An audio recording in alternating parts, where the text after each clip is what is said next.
You have the right to have an attorney present. If you cannot afford one, one will be appointed to you. Judge, can I get the case number, please? 255-536. 3536? Ready? Yes. On December 17th, 2024, an officer reviewed an offense report of a theft on September 17th, 2024. According to the report, the complainant reported that the defendant, known to the complainant by name and site, stole 2 espresso machines on August 9th, 2024. The complainant stated the defendant committed the theft at 3 other store locations. The officer reviewed documents that there were theft incidents at 4 home goods locations. The first incident occurred outside of Harris County, Texas. The second incident was investigated by the Harris County Precinct 4 Constable's Office. The third incident occurred on August 9th, 2024, where the defendant and an unidentified female entered the home goods and entered. Hold up. Did you catch that?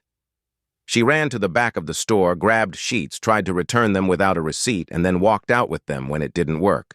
That's like robbing a store with a receipt scam speed run. Wild. The line to make a merchandise return. Once in line, the defendant ran toward the back, where she selected 3 sets of sheets and then walked to the front of the store and rejoined the female in line. The defendant then placed the sheets on the counter and provided the cashier with her state ID. The system denied the non-receipted refund due to excessive returns without a receipt. The merchandise was then returned to the defendant. The defendant and the unidentified female then left the store, passing all points of sale without attempting to pay. The value was $599.99. The fourth incident occurred on August 9th, 2024. The defendant arrived alone at another home goods location and proceeded into the store with an empty shopping cart. The defendant. This is where the evidence locks in. Surveillance footage plus a booking photo match? That's a tough combo to beat in court. Question for you all. If someone pulls this kind of repeat scheme across multiple stores, should it still be treated like petty theft? Selected 2 espresso machines and then walked to the front of the store and passed all points of sale without attempting to pay, and the security sensors went off. The value was $999.98. The officer reviewed the surveillance footage from the 3rd and 4th incidents and compared them to the defendant's previous booking photo, and they were a match. All Marshall's Home Goods? Is that what it is? Yeah. Okay. She's on bond for a theft. She's on bond for a gun case with us now. Where's the first theft? The first theft. Now that's a judge laying down the law. Notice how they're not just throwing numbers around, they're setting strict boundaries. GPS tracking, retail bans, drug testing. This is a full court press on behavior control before trial. Effective? You tell me.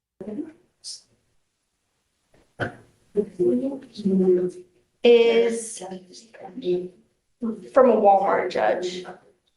$121. Ms. Beck, I'm going to find that there's probable cause to go forward with the case, and I'm going to tell you now, I will do everything in my power to protect every person, place, thing in this county. And if I have to put you in custody and make your bond $50,000 because you continue to become a danger to our city, I will do it in a heartbeat. Do you understand me? I'm ordering you not to go to any Walmart, any Marshall's Home Goods, in anywhere. And I'm going to put a GPS monitor on you so I know where you are at all times. You are not to consume alcohol or illegal drugs. And I'm sending you now for a test so I know what, if anything, is in your system. You're to test and then you're to come right back. Do you understand? Yes, sir. Do you have a job at this time? Plot twist. The defendant is also a complainant in another case, in the same court. This raises big questions. Could her credibility be affected? And how does a judge juggle fairness when the roles flip like this? What do you do for a living? I'm a reservationist. Okay, I want proof that you have a full-time job because that is now a condition of your bond as well. I want to make sure that you're working full-time as well.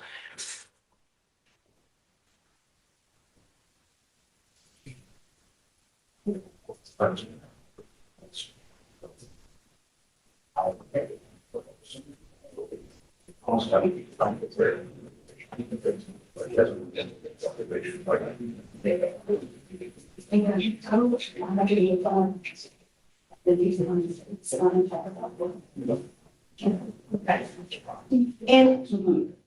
Your Honor, the defendant is also a complainant in this court as well. I need to bring up, we've reassigned these cases so that we can deal with it, and so it's on separate prosecutors. Like, I have the other defendant's case assigned to me, and Abigail is assigned this case. If that makes sense. She is You listed guys are, as, so she is listed as the complainant in a separate case also in court 5. in what regard? So she, Like in an assault or something like this of this nature? yes, it's an assault, Your Honor. And to Okay, avoid. so you divvy it up how you want. Yes. Yes. Because that I don't want her to pick up 4th case. Right, No, we just want to Sure, make you that- aware, Your Honor. yes. I'm also ordering you not to be in possession of any weapons. Do you understand? These are your bond conditions. You violate these conditions, I'm going to revoke all of your bonds and I don't understand why you're having attitude. I don't- You have now 3 cases. You're rolling your eyes as if you have some kind of.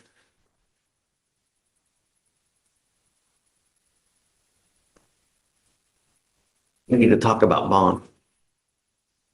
What do you suggest as far as a bond in this case, on the newest theft case?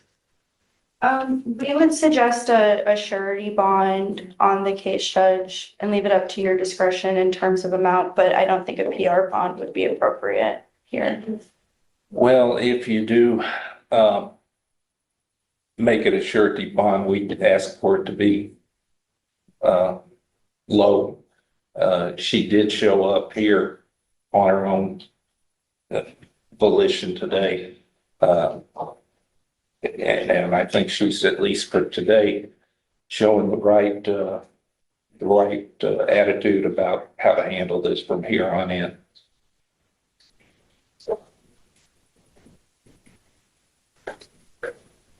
So the bond gets set, then immediately converted to a PR bond just so she can be drug tested. That's an unusual move, but it shows how the system bends in real time to enforce immediate compliance. Courtroom chess at its finest.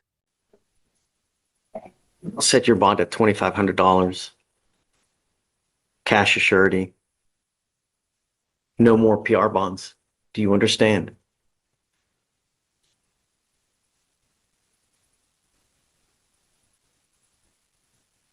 I want to send her for a drug test right now. So Felicia, Judge, I can't send her until the bond has been posted, or else they'll take her into custody. okay, then I'm going to give her a PR bond for now because I want to send her right now. Yes, Judge. I'll still have to wait till that trial starts. Yep, go for it. Okay, I'm going to set the bond at $2,500. I'm going to give her a PR bond because I want to send her for a test now. You were to test and then you're to come back. Do you understand?